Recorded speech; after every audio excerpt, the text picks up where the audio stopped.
So they take 80 or even 90% truth and just lace it with just enough to lead you off and to take you eventually in the wrong direction.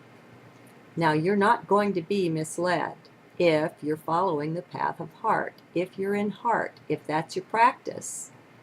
You might be misled for a little while, but not very long. This is my experience. I followed some false teachings, not for very long, a few months at most. I think one of them maybe 6 months, 3, 4, 6 months, something like that. Long enough to buy some books, do some meditations, listen to hundreds of hours of teaching. Eventually, it reveals itself to you. Let me give you a few hints, some things that helped me. One of them is the teaching you're following. If it strokes your ego very much, turn around and walk away. No master will do that. Truth, it just doesn't, it's not real. It's not right. It doesn't vibrate right.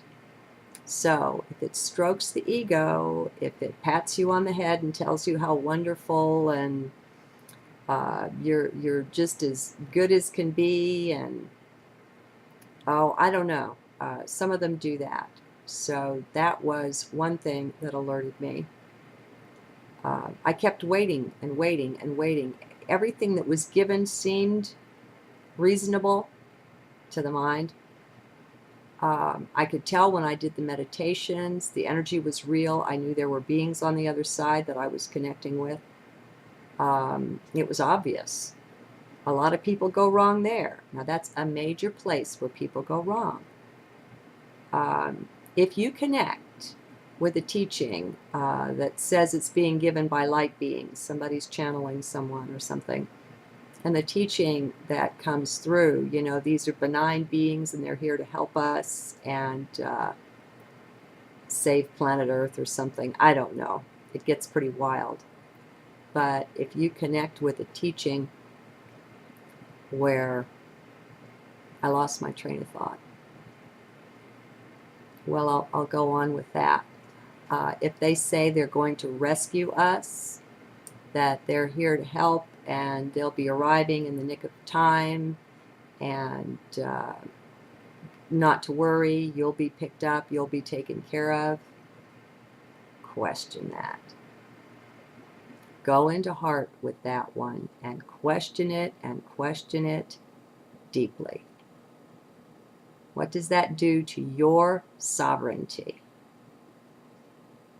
What does that say about us? To me, it says they're like babysitters, you know, and they need to come get us out of a scrape. I'm a sovereign being. I don't need a rescuer. Thank you very much. You know, assistants, advisors, mentors, sure. Rescuers, go to hell. All right? Or just somewhere else. Just don't be rescuing me. Thank you very much. Now, there's my 2 cents worth on that one. So some of them stroke the ego. Some of them want to lure you away. They've got some planet somewhere that the Earth is going to go down in flames, but we've got it all prepared and ready for you, and here we just need to give you this implant, or we need to alter your vision because the sun where you're going to be is different, and so you have to have this procedure, and I'm not buying that kind of thing. There's nothing wrong with Gaia. We're ascending. We're their herd, people. We're their livestock. They don't want to lose us, okay? And if you ascend, they've lost you because they can't come up to your new high vibration. And so they want to do anything and everything. They will promise you literally the world, a new world. Don't go there without going deeply into heart. Now, there's probably people whose divine plan is to go to these places for whatever reason. You might be an avatar. meant to help out there. So there's no pat answers to anything except follow your heart. Well, to follow your heart, you first have to find it.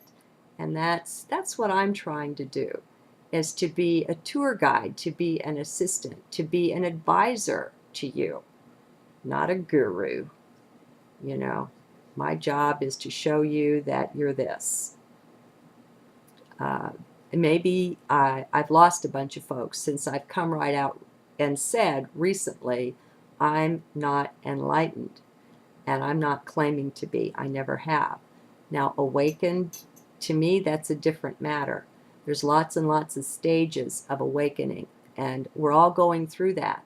We're coming into psychic abilities and understandings where we're gaining frequency, we're gaining power and awareness. Our DNA is being restructured. We're being put back together to be the heavenly, divine beings that we really are, that we have forgotten about, while the planet has been under lockdown, been under control of the dark force.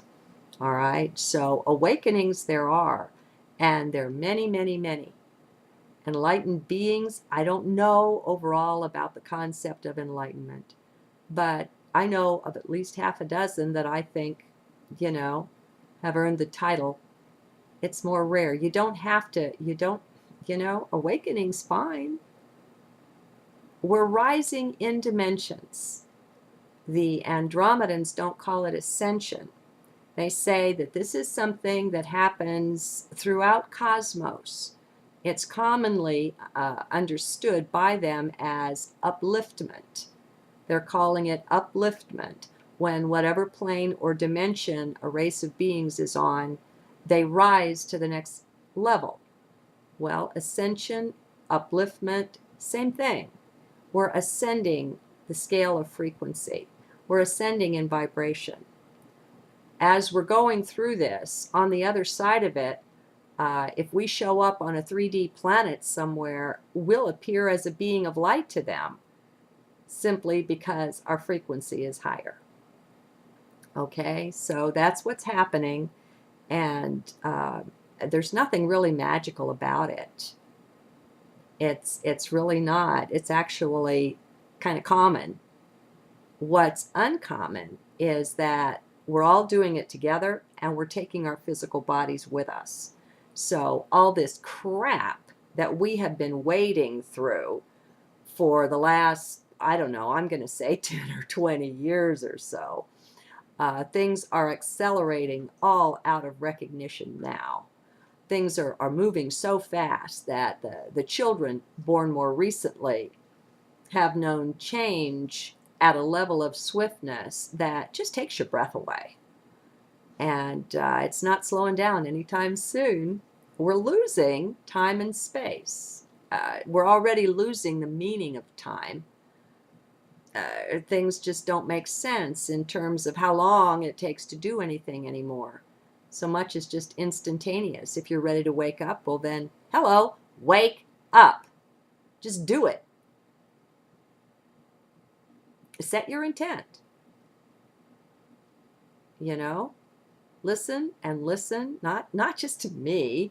Come on, I recommend people all the time. Go where your heart leads you.